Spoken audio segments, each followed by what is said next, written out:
So previously we discussed law, what the meaning of law is, and we were able to tackle on some important matters such as prescription, laches, and we began with what an obligation is, which is a juridical necessity to give, to do, or not to do. Now, let's continue the types of obligations. Now, your types of obligations may vary from topics such as your civil obligations, natural obligations, and moral obligations. Now, when we contemplate about civil law and obligations and contracts, we normally speak of civil and natural obligations. Now, civil obligations are those which derive their binding force from positive law and can be enforced by court action or the coercive power of public authority. Meaning, if there is you have an obligation between another person or an entity, then that becomes your binding force. Yan ang nagiging rule of law ninyo between the two of you. And once one of the parties begin to fail to perform his obligation, then the other may enforce his right by court action, meaning you can sue the other person because the other individual failed to perform his obligation. Now, natural obligations refer to those which derive their binding force from equity and natural justice, and its fulfillment cannot be compelled by court action but depends exclusively on the conscience of the debtor. Normally, this involves your quasi contracts, such as your solution indemnity. An example of your solution indemnity is, for example, you bought at a store, let's say, bumili kayo ng cell phone. The cell phone is worth 1,000 pesos. And you gave 1,000 pesos, and let's say the cell phone is worth 1,300 pesos, and you gave the cashier 1,500 pesos. Tapos the cashier gave you an extra money. Let's say ang change na ihatag na sa imuha is 400 pesos.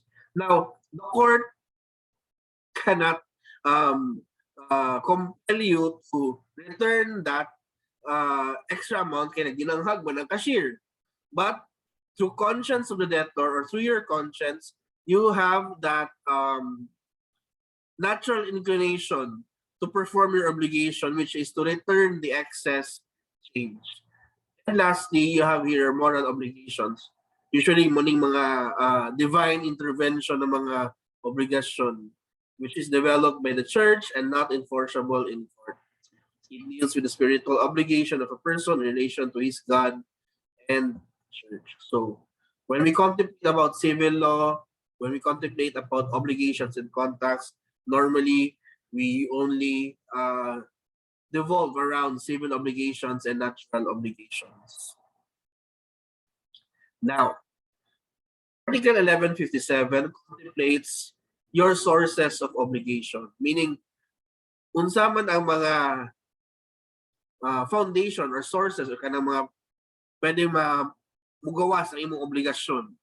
So they may arise from law, balaod, contracts, kontrata, quasi contracts, acts or remissions punished by law or crime, and quasi delicts or torts or kanang mga imong mga pagkadinanghag. So these are the only sources of your obligation. Now let's tackle each one of them. Okay, so you have there your sources of obligation. The first one is law or obligación ex lege. It is the duty. An example of this is the duty to pay taxes and to support one's family. We all know that under the lifeblood theory, it is the duty of the taxpayers to return their taxes to the government because taxes are the lifeblood of this country. Without the taxes, then we cannot have our government projects and programs. Also, under the family code, it is the obligation of the father and the mother to support their children and one another. So these are some of your sources of obligations coming from law. So kung yata earlier is sorry, an obligation coming from your National Internal Revenue Code, which is to pay your taxes, and from the family code, which is to support your children and to support your wife or your husband or your spouse. Now, another source of your obligation is your contracts, contrata or obligación ex contractu. For example, you executed a contract of loan. So that becomes your source of obligation because you have an obligation to pay what is due to the creditor. Let's say nagborrow kang 100,000 pesos out of that contract of loan. So your source of obligation is through that contract, and your obligation is to pay the creditor also of 100,000 pesos. Another example of your source of obligation are quasi contracts or obligación ex quasi contractu, like the duty to refund an overchange of money because of the quasi contract of solution indemnity, or undue payment, or unjust enrichment, or undue benefit. Usually quasi contracts, mo katong gihatag na ko na example earlier na mudato ka ba kay at the expense of another.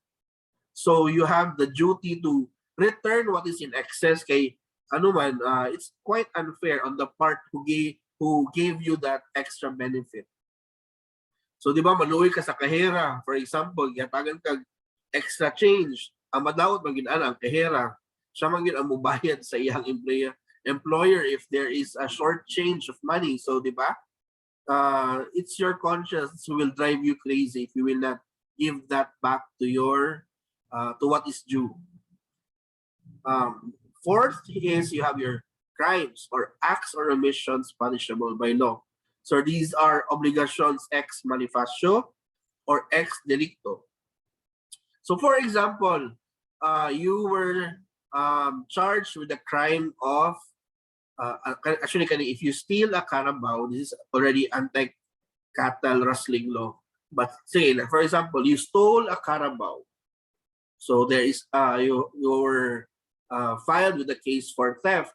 So when you are charged with a crime of theft and you were proven guilty or you were convicted as guilty for stealing a carabao, then the crime that you were convicted gives you the obligation to return that carabao. At the same time, to pay damages to the complainant or the victim because of your criminal act. So another source of your obligation is your quasi delicts or torts or imong pagkadinanghag, obligación ex quasi delicto or ex quasi maleficio, like the duty to repair damage due to negligence. For example, na kay Cabaw diha ipagihayan na nimo diha San Antonio na lugar, labi na sa mga sa baybay iyang gibuha sa Cabaw kay iyang butangan og dalibang siya tay diha sa beach. So di ba pangit kay tanaw nagka-cause siya og undue disturbance sa imuhang beach. So wala na mosulod sa imuhang ng mga guests or mga tourists. So inaog ang imuhang income tungod kay daghan kay iti sa carabao. So tungod kay nagdinanghag ang imuhang property, which is the carabao, then you should repair that damage either by paying for the damages cost, or ikaw mismo ang magtanggal sa mga iti sa imuhang carabao. Any questions so far? None so far, Sir. Was it explained properly? Let me know if you have trouble understanding, because obligations and contracts is quite difficult. Okay. Article 1158, obligations derived from law are not presumed. Only those expressly determined in this code or in special laws are demandable and shall be regulated by the precepts of the law which establishes them, and as to what has not been foreseen by the provisions of this book. All right. So what this provision basically means, basically tells us is that ang obligation, it has to be expressly stated by law. Meaning, di kay kanang magpataka lang tag-interpret na sorry, magsumbata na may obligasyon ginahatag ang balaod. No, it has to be expressly stated. When you say expressly stated, dapat nakabutang din sa balaod kung unsa ay muhang obligasyon. So again, the famous example for that is your duties to support as provided for by the family code, and your duty to pay taxes as provided for your National Internal Revenue Code or your tax code. So that is your obligation X leg J also. Now, Article 1159, obligations arising from contracts have the force of law between the contracting parties and should be complied with in good faith. So may pasabutan eh. If you constitute a contract with another person, then that contract becomes the force between the two of you, meaning mo dikta kung unsa ang inyuhang responsibilities, duties, obligations, and so forth. Hence, since kanang kontrata ang imuhang mahimong force of law, dapat both parties should comply in good faith ang mga nakabutang dito sa kontrata. Meaning, you have to follow in good faith whatever is stipulated there in your contract. So this principle is known as the principle of autonomy of will. So the parties can stipulate anything as a matter of fact. They have the freedom to stipulate, provided that the terms of the contract are not contrary to law, public policy, or public order. All right. For example, you can, in a contract, you can put everything there. You can stipulate freely. The parties can stipulate freely kung unsay ibutang ninyo diha sa inyong kontrata. But the caveat there is, make sure na ang provisions sa imong contract are not contrary to law, public policy, or public order. Meaning, dapat ang provisions sa inyong kontrata kay dili mo violate sa balaod, dili mo violate sa public policy o sa public order. So by example, ana. All right, Martin versus Martin. This is the case of wherein the parties compromise agreements signed and executed the same willingly and voluntarily. Hence, they are bound by its terms. As a matter of fact, even the court before which it was made had no jurisdiction over the case. Why? Because of the freedom to stipulate or the principle of autonomy of will. Ang korte, dili na siya mo disturb sa covenant ninyo between the parties. Kung unsa may kontrata ninyo, di na mo makialam ang korte. But you have to make sure that this contract is compliant with the law, public order, and public policy. Meaning, dapat dili siya against the law and public policy. Now, in De Los Reyes versus Alejado, borrower agreed to pay his debt, iyang utang, and in case of non-payment, render free service as a servant. So the question there is, let's say wala ka kabayad sa imuhang payment, yan ingon ka na muhatag na kag serbisyo nimo bilang isang servant, valid ba na siya na obligasyon? Now, the obligation to pay, of course, is valid. Kay that is what is being allowed by law, which is to pay for your obligation into basta na kay debt or loan or kung mangutang ka. But to subdue yourself to become a servant for another for failure to pay your loan is already contrary to law and morals, because remember, slavery is prohibited under Philippine law. For example, nagkontrata ka, sige, bayaran ti ka, magutang ko si muhag 500,000. If dili ko kabayan, akong ihatag ang akong anak, nag-iisang anak. Of course, if you were able to pay, then good. You were able to pay 500,000. But give your child payment for your loan, then that is already contrary to law, morals, and public order and public policy. So, more lang example ana niya na provision. What else? Okay. Now, innominate contracts. When you say innominate contracts, these are contracts which do not have its own name. Hence, when you say nominate contracts or NOMINATE contracts, these are contracts which have their own specific names, such as a contract of sale, a contract of mortgage, a contract of lease, a contract of loan, and etc. etc. Now, what if wala sila yung name? So we call these contracts as innominate contracts. So these are contracts based on what obligation each party will have to do in respect to another. So you have there your letter A, duot des. So, dili duot ha. Bastos ng duot. So when you say duot des, I give so that you may give. Letter B, duot fascias, meaning I give so that you may do. Letter C, fascio des, or I do so that you may give. Fascio ut fascias, I do so that you may do. So, bagay kayo siya sa mga kasal, no? Fascio ut fascias, I do. O, yung ikaw po, I do po. Diba? Joke lang siya. Anyway, moving on. Now, okay. Alright, sige. 1160.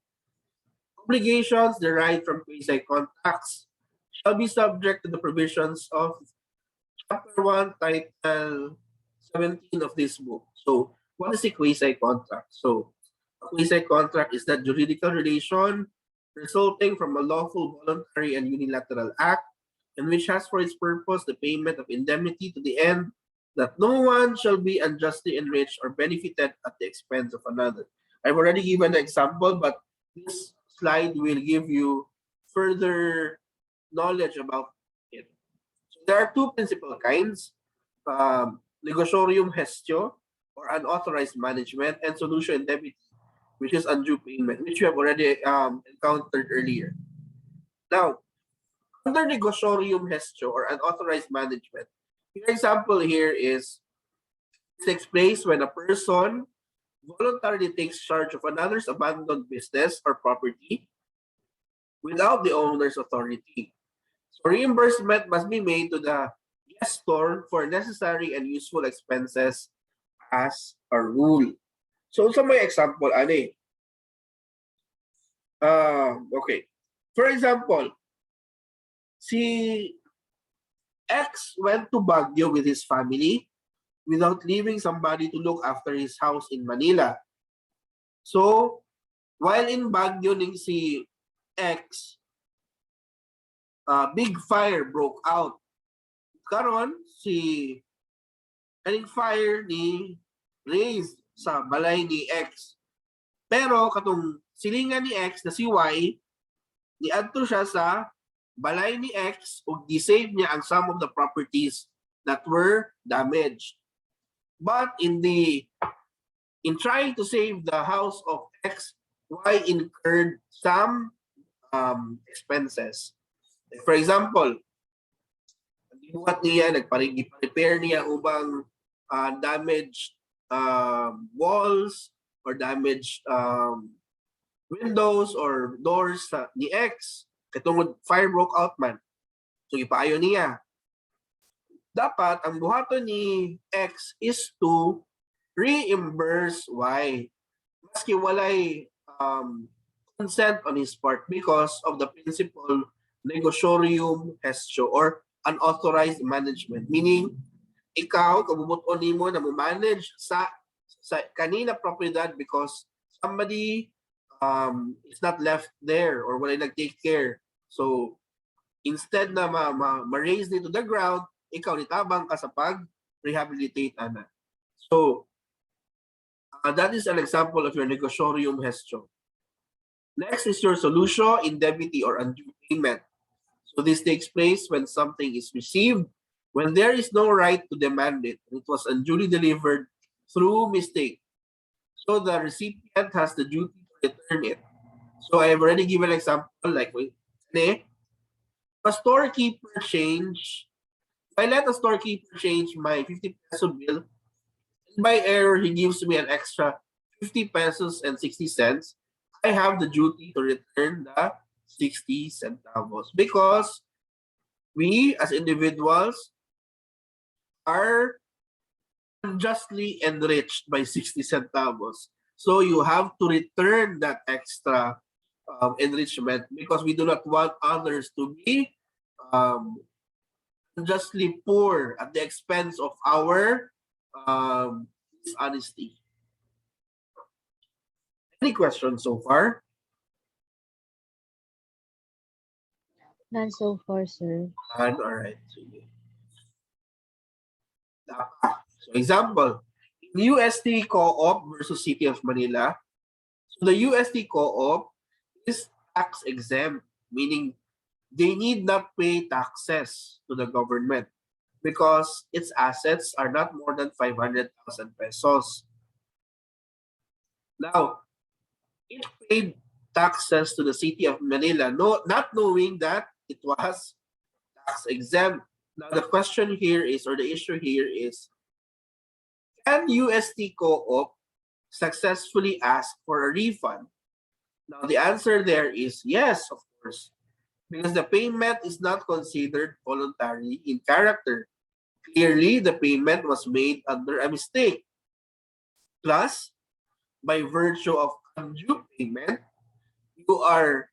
the City of Manila is being unjustly enriched at your expense. So, mo na ang principle din na magamit dito. Quasi contract. So, you have to return that because of the principle of undue payment. Now, another example. When during a fire, flood, or other calamity, property is saved from destruction by another person without the knowledge of the owner, the latter is bound to pay the former just compensation. So for example, naa kay mga kabayo diha sa area sa Taytayan nimo. Dayon, naay flood na ni-wash out gikan sa, let's say, sa Liwagwag Falls, niabot diha banda.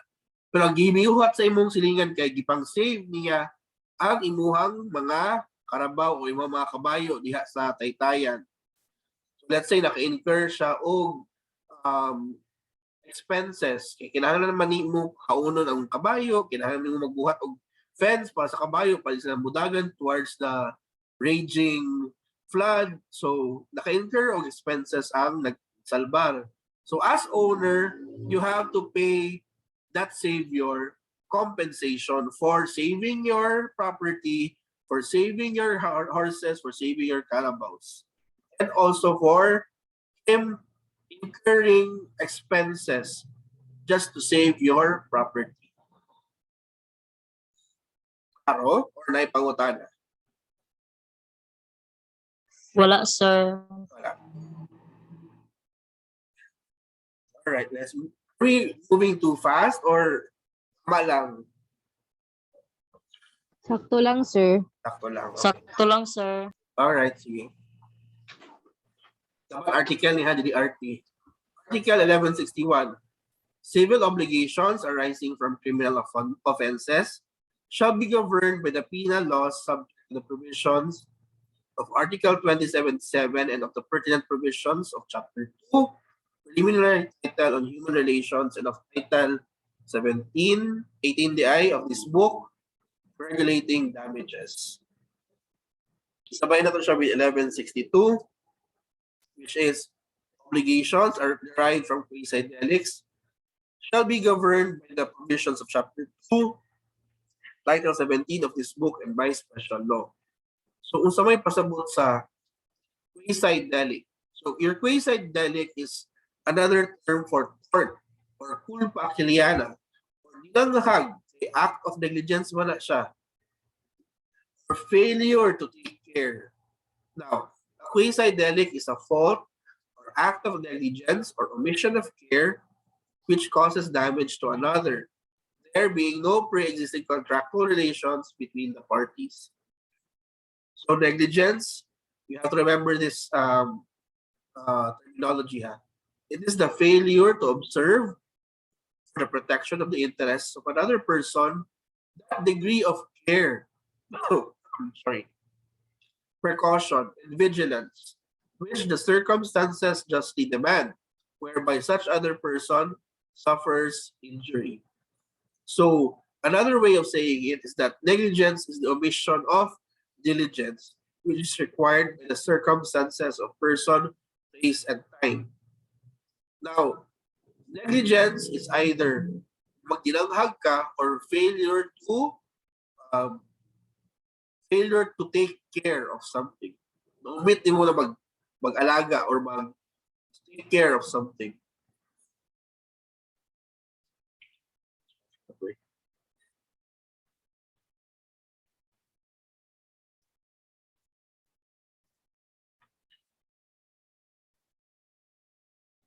All right, sige. Nature and effect of obligations. 1163. Every person obliged to give something is also obliged to take care of it with the proper diligence of a good father of a family, unless the law or other stipulation of the parties requires another standard of care. So, what does this mean? For example, you are obliged to deliver or to give one sack of palay to another person. Kay mao na imong obligation. So syempre, na kay obligasyon, you also have to take care of that property na imong ihatag sa another person.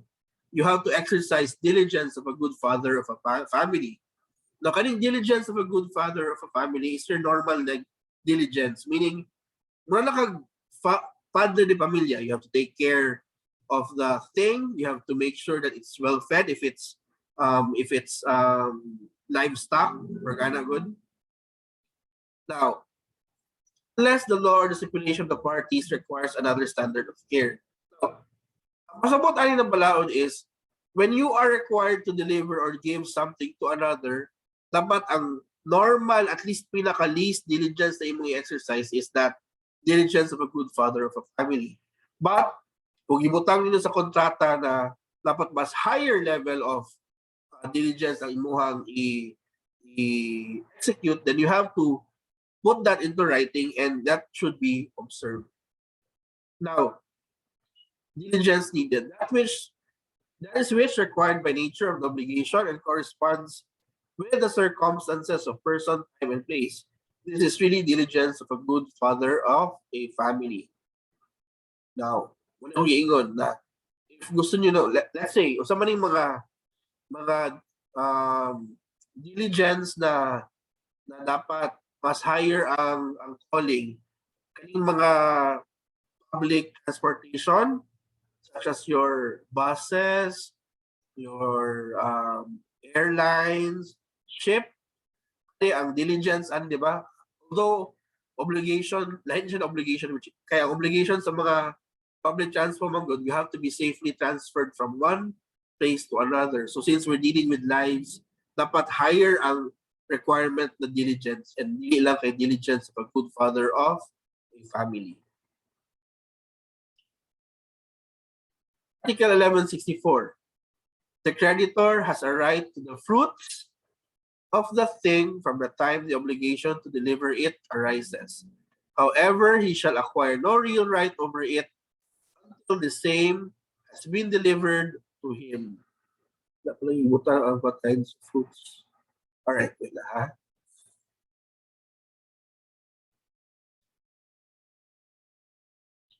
All right, so what are they?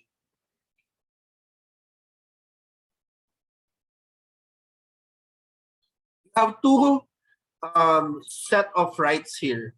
You have a personal right and a real right. Now, your personal right is extended only up to the time the obligation to deliver it. Now, real right will only be available to you once it has been delivered to you. So, sa mga example, Ana. I'll give you an example. Right, kani. For example, si A is obliged to give B on December 3, 2004, a parcel of land. Now, before December 3, wala siya right whatsoever over the fruits or over the property. Wala lang siya is personal right. Obligation pa lang man. So, sa personal right, meaning you can only demand for it. Hindi ka pwede mag-ingon na ako ana ni kay wala pa man gihatag sa imuha. So the only right you have is to demand. Demand dahon nimo. Asa naman tong gi-promise nimo sa kuha na atod nimo sa kuha on December 3. Mao lang na siya. Ginatawag na to ana is personal right. Now, after December 3, 2004, B, the creditor, is entitled as of right to the fruits. Kasi katong i-promise mo na parcel of land na ay mga yuta, na ay mga, let's say, plants dito na nag-bear of fruits. So, nanakay, right after December 3, kay promise man niya December 3. However, if the fruits and the lands are actually delivered to you on December 15 only, B becomes owner of the said fruits and land only from the said date. Meaning, your real rights will only be available to you once the parcel of land or what was promised to be delivered to you has actually been delivered to you. Meaning, ihatag isi mo na yun eh. So that's the only time you can have a real right over it. When you say real right, it is the right to own, the right or the right to possess. Now, between December 3 and December 15, nakabutang dire, you only have a personal right enforceable against A. Meaning, the only right you have is to demand from A. So, asa na to yung mong ipamisa na parcel of land? Asa na mo mga fruits aning particular parcel of land? Now, on December 15, gihatag niya si Muha. So then that is already the time that you have a real right over such properties. Right that is enforceable against the whole world, meaning you now own and now you all possess such parcel of land, including its fruits. Now, here, delivery is essential in order for you to acquire real right, meaning pag nag-promise ko sa imuha na muhatag kong cellphone, let's say kani cellphone, hatag na ko sa imuha. Para makakuha kag real right over this, dapat ihatag gid ako ni sa imuha, meaning delivery. I-deliver, ihatag gid ako sa imuha in order for you to acquire real right over it. The real right, is the power belonging to a person over a specific thing without a passive subject individually determined against whom such right may be personally exercised. So, personal right is the power to demand by one person of another. So you have the power to demand another person which is either ihatag na sa kuha, himua ni, payaw ni himua. Mo na ang personal right. Any questions so far? None, sir. Wala. So naklaro ang real right, personal right? Yes, sir. Okay. So kinds of delivery. So when you say delivery, another term for that is tradition. So tradition remember, put this into your minds. Basta sa contemplation gani sa balaod, when you say delivery or tradition, that means you have to give, you have to deliver. So there are two types of delivery. Your first one is actual delivery or tradition, and physically you will hand over the property to the hands of another person, the thing to be promised. So for example, ako muhatag kog ballpen sa imuha. So para ma-deliver gyud ako sa imuha, ako gyud ang ihatag mismo, ako gyud ang gunitan, musta kay kog motor, tapos pag abot sa inyong balay, ako gyud mismo muhatag sa imuha. So that is what you call actual delivery or actual tradition. In short, murag mga food panda, mga grab food ba. So there is actual delivery. Sila gyud mismo ang ihatag sa pagkaon sa order. Now, your second class of delivery is constructive delivery, wherein physical transfer is implied. So ano implied, sir? I'll give you an example. All right, so these are your different samples of constructive delivery. Your first one is traditio symbolica. So for example, I promise to give you one whole big bodega found in Tagadao, along Tagadao Street, Katiil. Alam nga namang bitbiton ako ng bodega. Akong bitbiton sa akong likod, dahon na ako sa ako ang Bajaj na unsa na bao-bao, unsa ako bit-bit ana sa imuha. So, what do you do is by symbolically giving the keys of the bodega to another person. So, instead of bringing the bodega manually to your friend or to whom it was promised, then you can just bring the susi of the bodega. Amo dangini yung susi ng bodega, kan mo dangini. So that is already constructive delivery because you have already given the keys of the bodega. Claro ang tradisyon simbolika? Yes, sir. All right. Yes, sir. Next is your tradisyon longa mano, meaning delivery by mere consent or the pointing out of the object. So for example, I will give you a car. So alam nga naman, bitbiton ako ang car, ako ang pick up. Tapos ang pick up akong ihatag sa imuha kabugat ba anong pick up? Usa man nimo pag dahatod na dito sa imuhang creditor. So dapat ang imong buhaton is, for example, naalang diha, nakapark na diha ang car.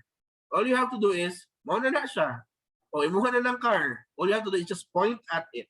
So that is one way of saying that it has already been delivered to your creditor.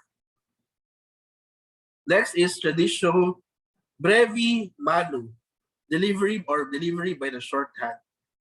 That kind of delivery whereby a possessor of a thing, not as an owner, becomes the possessor as owner. So basically, pasabot lang ani is, naana si Muha ang possession of the thing. Nag-change lang siya because dili na ikaw ang mere renter, but you're already in the concept of an owner. So an example ana is, for example, tenant ka sa isang condominium. Kunya, rent to own pa din siya. So after renting for several years, then you are already the new owner of that same house. So it is as if it has already been given to you in the concept of an owner. So there is no need for it to be delivered to you kay ikaw naman nag-possess. Ikaw naman ang nagrenta niya. So that is traditio brevi manu. Excuse na kaya kung allergies ni air up na food.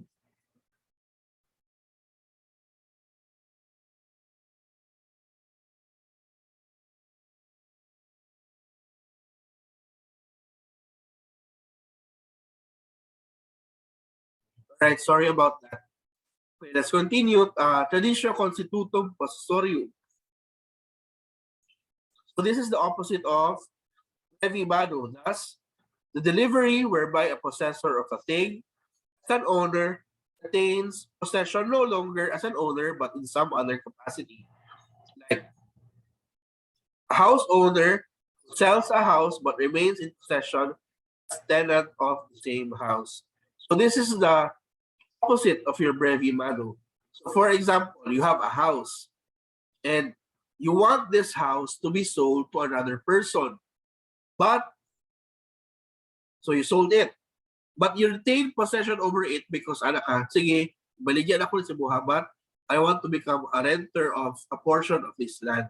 So the new owner need not deliver it to you because you are already there possessing as a renter. But nawala lang imuhang ownership over it because you gave up your rights as an owner by sale to another person.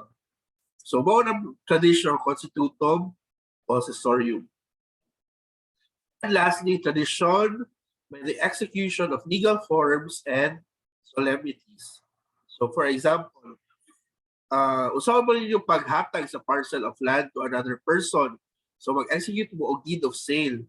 So, kaning deed of sale, inyo haning ipanotaryo.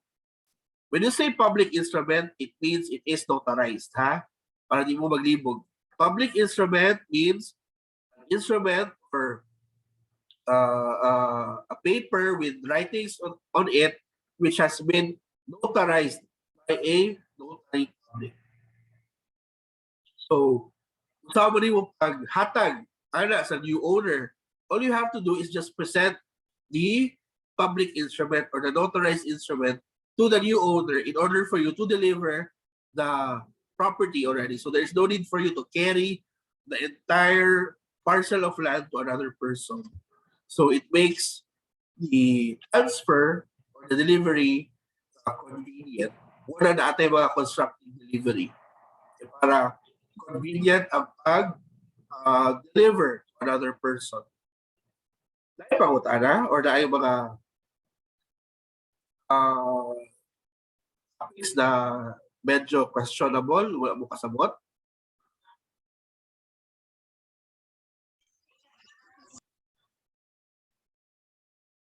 Again. Okay. Let's move on to 1165.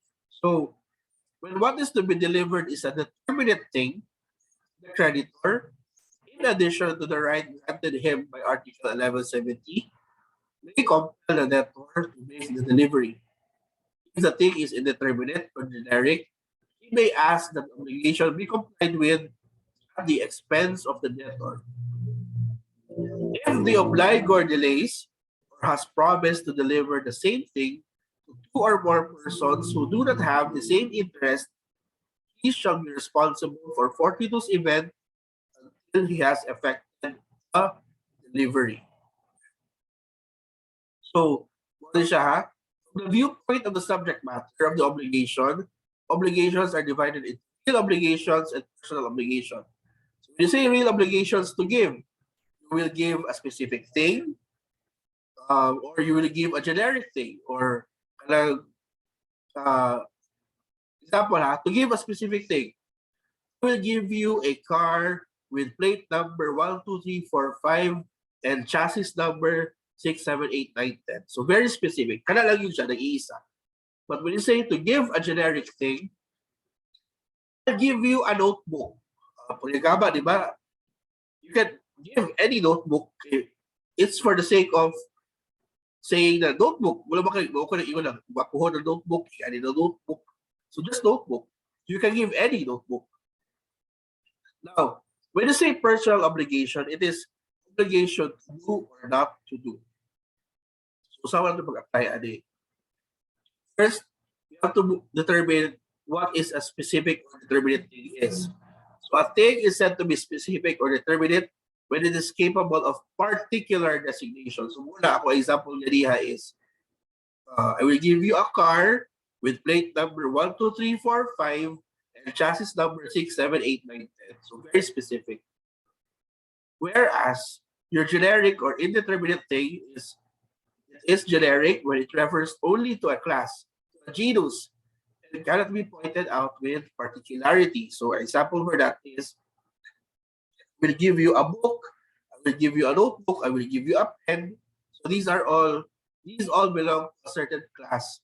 So you can just give any actually. So, ikaw, creditor, what are your remedies when the debtor fails to comply with his obligation? So, remember this class, kay sooner or later, di ba, kamo mo mag-handle sa inyong business. So, kamo mo yung creditor, kamo mo yung mag-expect na dapat na ay buhaton ng obligation ang inyong debtors sa inyuha. Now, what happens when the debtor fails to comply with this obligation? So these are your 3 remedies. When you say remedies, remedyo, or unsa inyong dapat buhaton. So you have to file a demand for specific performance or compliance of the obligation. So specific performance to deliver a car, to deliver a parcel of land, to deliver a sack of palay. Ikaw, depende sa imuhang run of business. Then you also have their demand to rescind or cancel the contract. So depende lang siya. And lastly, daños. You have to demand for damages either with or without either of the first two. When you say damages, daños, kaya ano, tungod kay wala nakabayan ang imuhang debtor, ikaw nagsikang huna-huna sa gabi o saon pagbayad sa imuha, ikaw na kay bayron nun, so saon mo tulog ani o sa you're very anxious, you cannot sleep at night, tormented ka always kay mangita lagi kang kwarta niya, ang kwarta kay dito sa imuhang debtor. So that is what you call damages. Ano ba ta ka, class? Or naipangunta na? Wala, sir. Alright.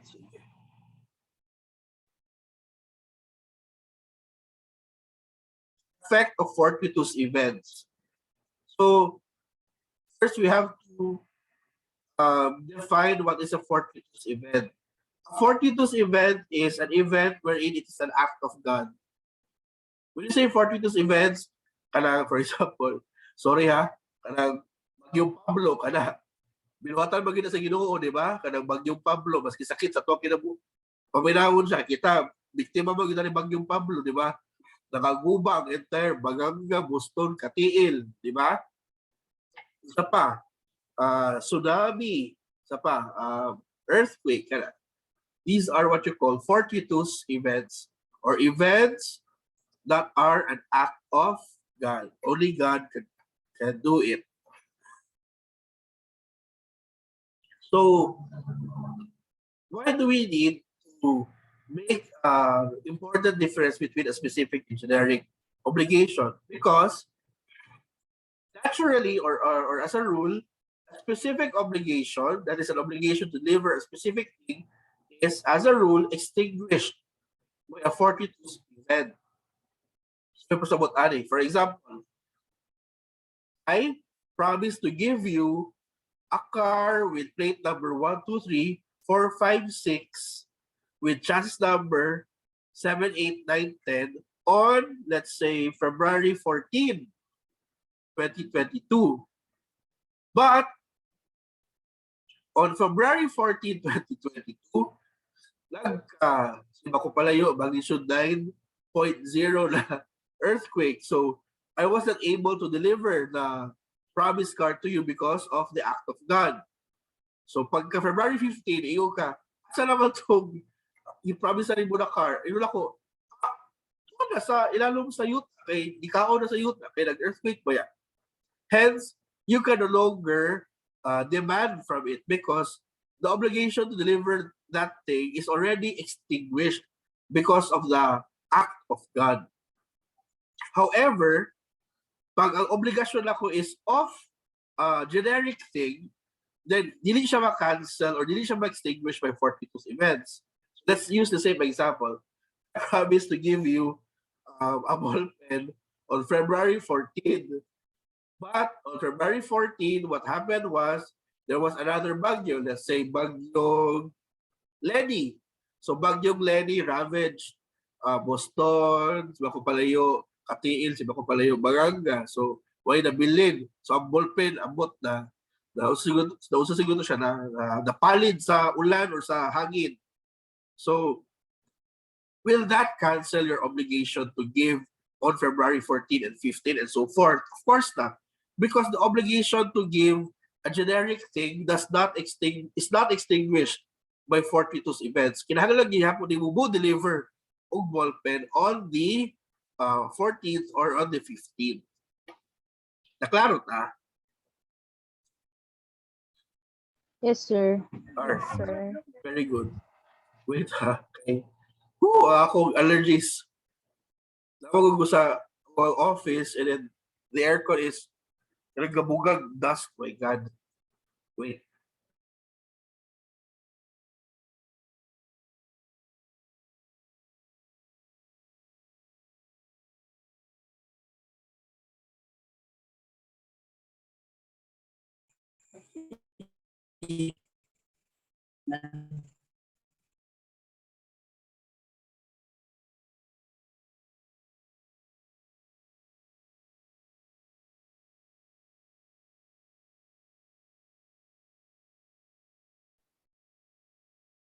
Right. So that is your effect of fortuitous events. Okay. A is obliged to give B this particular car. Before delivery, there's an earthquake, so it destroys completely the car. The obligation to deliver is already extinguished because what you are going to deliver is a particular car or a determinate thing. Whereas letter B, A is obliged to give B a book. So since this is a generic thing, if one particular book is lost, other books may take its place. Hence, your obligation is not extinguished. Or Latin maxim na genus non quam perit. But there are exceptions, ha? So two instances wherein a fortuitous event does not exempt. So if the obliger delays, meaning nagpa-dugay-dugay ang obliger sa pagkatun sa thing promised, tapos demand yun ka, nag-delay magyapon siya. Second one is if the obliger is guilty of bad faith because he promised the same thing to two or more persons who do not have the same interest as when one is not the agent merely of the other. So, when you say ordinary delay distinguished from default. When you say ordinary delay, legal delay na siya. That is non-performance of your obligation at the stipulated time. So, for example, I promise you to pay you on February 14, but come February 14, wag ka nagbayad. So that is just ordinary delay. The same default na yun, or legal delay, that is delay which amounts to a virtual non-fulfillment of the obligation. So as a rule, to put a debtor in default, there must be a demand for fulfillment. Demand for fulfillment. Demand being either judicial or extrajudicial in nature.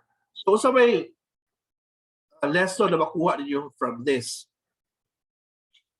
When, in order to put your debtor in legal delay, dapat mag-execute mo og demand letter. So for example, ang business ninyo kay 5-6. When nangutang ang isa ka tao sa inyo ha, wala siya nagbayad. Tapos dapat nagbayad siya on February 14. O let's say 100,000 pesos para sa imuha, but he failed to pay. That is just ordinary delay. You cannot institute a case against before him because what the law contemplates is to put him under legal delay. So to put him under legal delay or default or mora, dapat mag-execute ka og demand letter against sa imuhang nangutang sa imuha. So magbuhat kag demand letter, imutang nimo dito, hoy gago, asa na ang ako ang 100,000? Doon akong pasensya, halos mudako na akong batas sa siging hulat sa imuhang bayan. Tapos, ay, butang dito, sincerely yours, respectfully yours, butang, dapat, when you say demand letter, dapat ka na nagusugin ka ba? So, ibutang mo dito, failure to comply with your obligation, I will have no recourse but to file a case against you. Period. Ay po, ibutang, love, alma, patay, love. Dapat ibutang mo, from your creditor, alma. Para maklaro yun na gigil na kasi mo mangutang kay huwag siya bayad. Alright, so let's end there. It's already 7:01. Any questions so far? None so None so far, far. sir. All right. I will give you a sample demand letter, ha? Kaya when you become businessman, kabalo mo mag-execute og demand letter, okay? Yes, sir. Yes, All sir. right, sige. Yes, sir. Thank you and have a good day. I will post this in YouTube again for those who failed to come into class. Because kindly remind the Agri course. Huwag din sila wala sila if they're interested to pursue the course, wala pa sila nag-extend o group chat sa kuha. So, medyo late na kaayo sila ba? So, if you know any from the Agri course, kindly inform them na i-add ako, okay? Yes, sir. All right, sige. Thank you very Yes, much. sir. Goodbye, sir. Bye, bye, God bye. bless. All right.